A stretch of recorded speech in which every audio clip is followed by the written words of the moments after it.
Hi, everyone. My name is Ashley, Hi, I'm Kylie. And I'm Megan. and we did our project on national parks and sustainability within those parks. So, a little bit of background: the National Park Service was founded in 1916 by President Wilson. There are 63 national parks in total, with more than 300 million visitors per year. There is a program called the Green Parks Plan that was established in 2012. And we examined how these parks have been affected by tourism in various areas with special attention to pre and post pandemic conditions. So, these case studies that we did, we narrowed it down to 5 national parks that were affected by over tourism and climate change and COVID. So we wanted to focus on the Everglades, Yellowstone, Joshua Tree, the Great Smoky Mountains, and Zion National Parks. And here are the locations of those parks in the US. You can kind of see it visually. Obviously, Everglades are in Florida, Great Smokies are on that Tennessee, North Carolina border, Zion's in Utah, Joshua Tree's in California, and Yellowstone is in Wyoming. So let's start off with Everglades National Park in Florida. Beautiful, beautiful park until you see something like this. This is also Everglades National Park.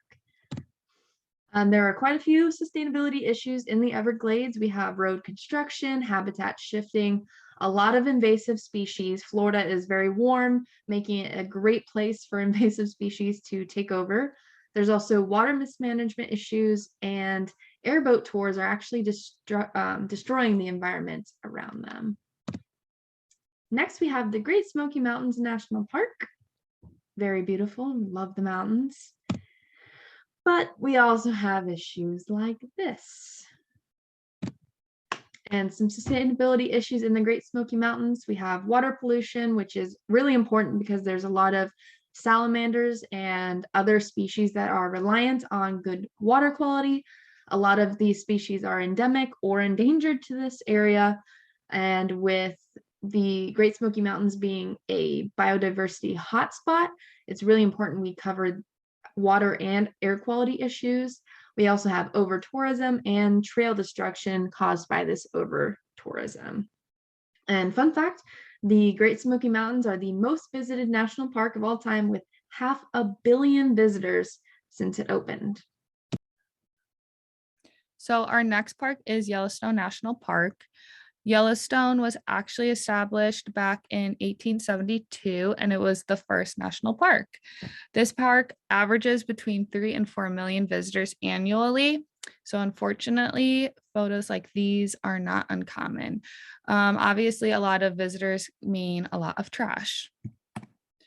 So some sustainability issues in Yellowstone are road construction, high energy usage, overcrowding, solid waste disposal, and litter, specifically disposable masks. And we will see this disposable mask between all of our national parks as posing a threat.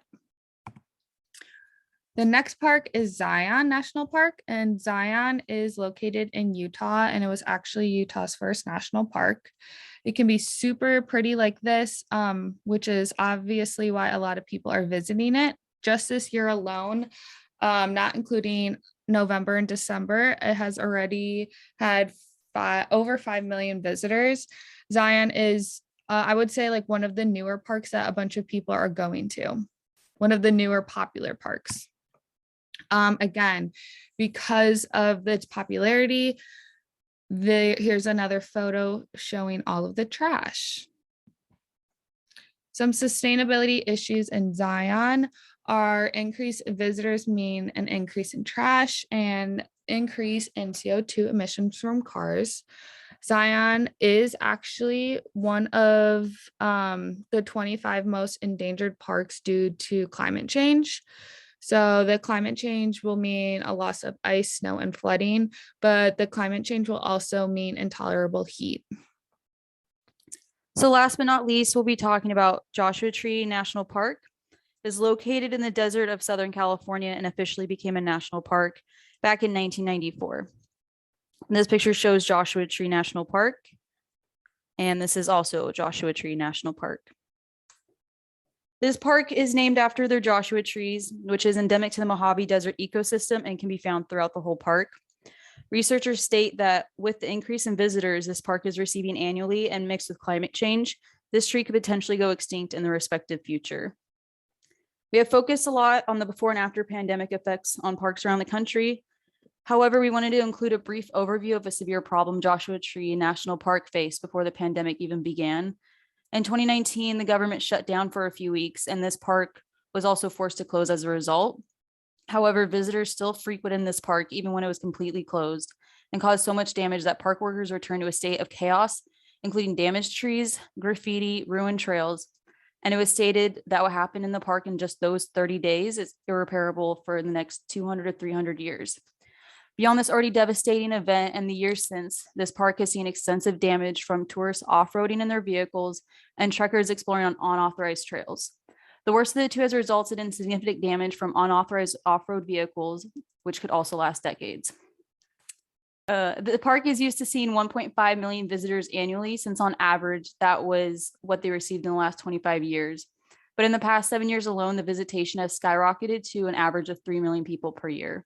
This has resulted in more cars in the park, fewer parking spaces, more cars parking off the curb, crushing vegetation, soil erosion from off-trail hiking, and more trash. In response, it has been heavily recommended that visitors plan accordingly and try to visit in off-peak seasons and only follow the paved road, exploring the park as much as they can from the road. It is also being urged by various environmental groups that the Joshua tree become federally protected under the U.S. Endangered Species Act, listing this tree as either threatened or endangered. So for our outcomes and recommendations, we recommend that, like Zion's green transit system shown above in the right, other parks should also adapt this method of transporting visitors.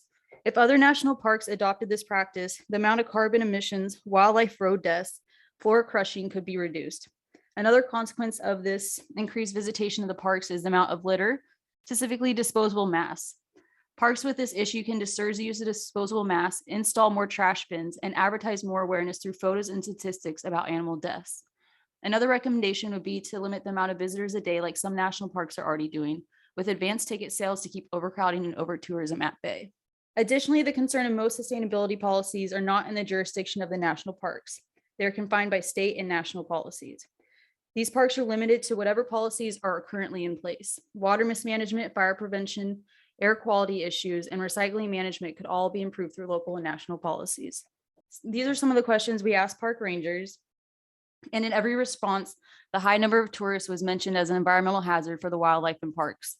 Another consequence of the increased visitation of the parks is the amount of litter, specifically disposable mass.